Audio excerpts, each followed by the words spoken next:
अकील करीम daddy साहब हमारे साथ वापस आ चुके हैं। अकील साहब, के लिए आपने वक्त निकाला, अपनी गुफ्तगू भी आप मुकम्मल कर लीजिएगा। इस 2% की कमी पर आप और दीगर बिजनेस कम्युनिटी के लोग मुतमईन हैं?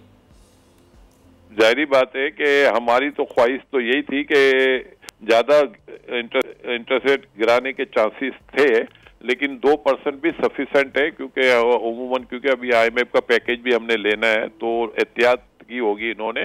लेकिन हमारे जो नंबर है, जैसे ट्रेड डेफिसिट के नंबर अच्छे हैं, करंट अकाउंट के नंबर अच्छे हैं, रिमिटेंस के नंबर अच्छे हैं, फिर आपके जो रिमिटेंस के साथ साथ अगर आप ये देखें कि पिछले $2.5 बिलियन पिछले रिपेट्रिएशन हुए हैं, तो पाकिस्तान की इकोनॉमी अब दिन ब दिन बेहतरी की तरफ जा रही है। और जो सबसे अच्छी बात है कि पहले ये होता था कि इंपोर्ट एक्सपोर्ट में इंपोर्ट के एलसीए वगैरह नहीं खुल रही थी, वो भी खुल रहे, फिर डीजल आपके पास सरप्लस पड़ा हुआ है, तो इन्फ्लेशन के नंबर काफी नीचे आए हुए हैं। वीट वगैरह की प्राइस देखें तो मैं समझता हूँ कि एक जगह इस वक्त इलेक्ट्रिसिटी को अगर हम देखें तो सिर्फ वो प्राइस अगर थोड़ी बहुत नीचे आ जाती है, जिस तरीके से गवर्नमेंट IPP के बारे में सोच रही है, तो मैं समझता हूँ कि पाकिस्तान की इकोनॉमी बेहतरी की तरफ जाएगी और जो एक्टिविटीज स्लो हुई थी वो एक्टिविटीज भी बढ़ना शुरू हो जाएगी।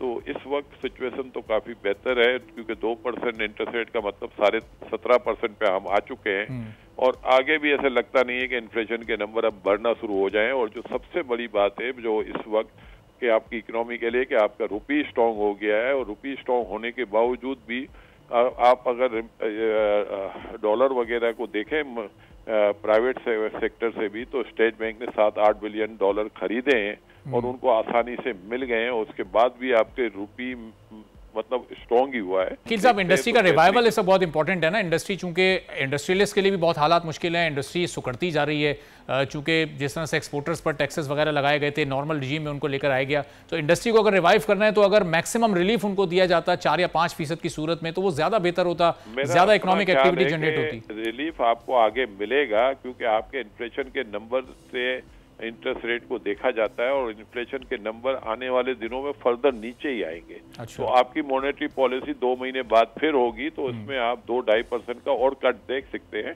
तो मैं समझता हूँ कि जो चीजें मुश्किलात 22% इंटरेस्ट रेट था और 22% से हम 5.5% ऑलरेडी नीचे आ चुके हैं और फर्दर भी इंटरेस्ट रेट गिरने के चांसेस बढ़ गए हैं। इसकी वजह से ये बैंक डिपॉजिट, जाहिर बात है कि रेट गिरने के साथ साथ लोग अपने पैसे भी निकालेंगे और बिजनेस एक्टिविटीज में लगाएंगे। तो मैं समझता हूँ कि हम स्टेट बैंक के बारे में या फाइनेंस मिनिस्ट्री के बारे में, क्योंकि इनको आगे और बहुत सारे काम करने हैं, तो हम उनको अप्रिशिएट ही करेंगे और यही कहेंगे कि ठीक है, अभी आपने ज्यादा घटा तो सकते थे, लेकिन आगे जाके जरूर आप देखें ना, अगर पाकिस्तान की इकोनॉमी की कंडीशन बेहतर फर्दर होती है तो इंटरेस्ट रेट कम करने में फायदा गवर्नमेंट को है, क्योंकि गवर्नमेंट का सबसे बड़ी बोरोवर है। सही। तो अकील साहब, जिस तरह इन्फ्लेशन रेट ये सिंगल डिजिट में लाए जा रहे हैं, इनकी एफर्ट्स हैं, जहां इनकी तारीफ बनती है, अप्रिसिएशन बनती है, वो करनी चाहिए, लेकिन जब सिंगल डिजिट में इन्फ्लेशन आ चुकी है तो उसी तनासुब से अगर इंटरेस्ट रेट भी कम होता तो बिजनेस एक्टिविटी जनरेट होती, तो बिजनेस कम्युनिटी की भी एक हौसला अफजाई होती है। लेकिन ये जो एवरेज इंटरेस्ट रेट होता है ना,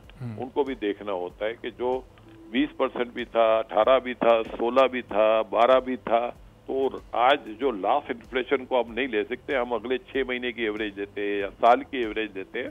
तो मैं यही कहूंगा कि हमें थोड़ा वेट जरूर करना चाहिए। इकोनॉमी हमारी माशाल्लाह बहुत मुश्किल कंडीशन से बहुत बेहतरी की तरफ आए और फर्दर हम जाएंगे बेहतरी की तरफ। एक्टिविटीज भी आपकी बहुत हो रही है, एग्रीकल्चर एक्सपोर्ट आपकी बहुत हो रही है, लाइव स्टॉक्स पे पाकिस्तान में काम हो रहा है, डेयरी पे काफी काम हो रहा है, माइनिंग पे काफी काम हो रहा है।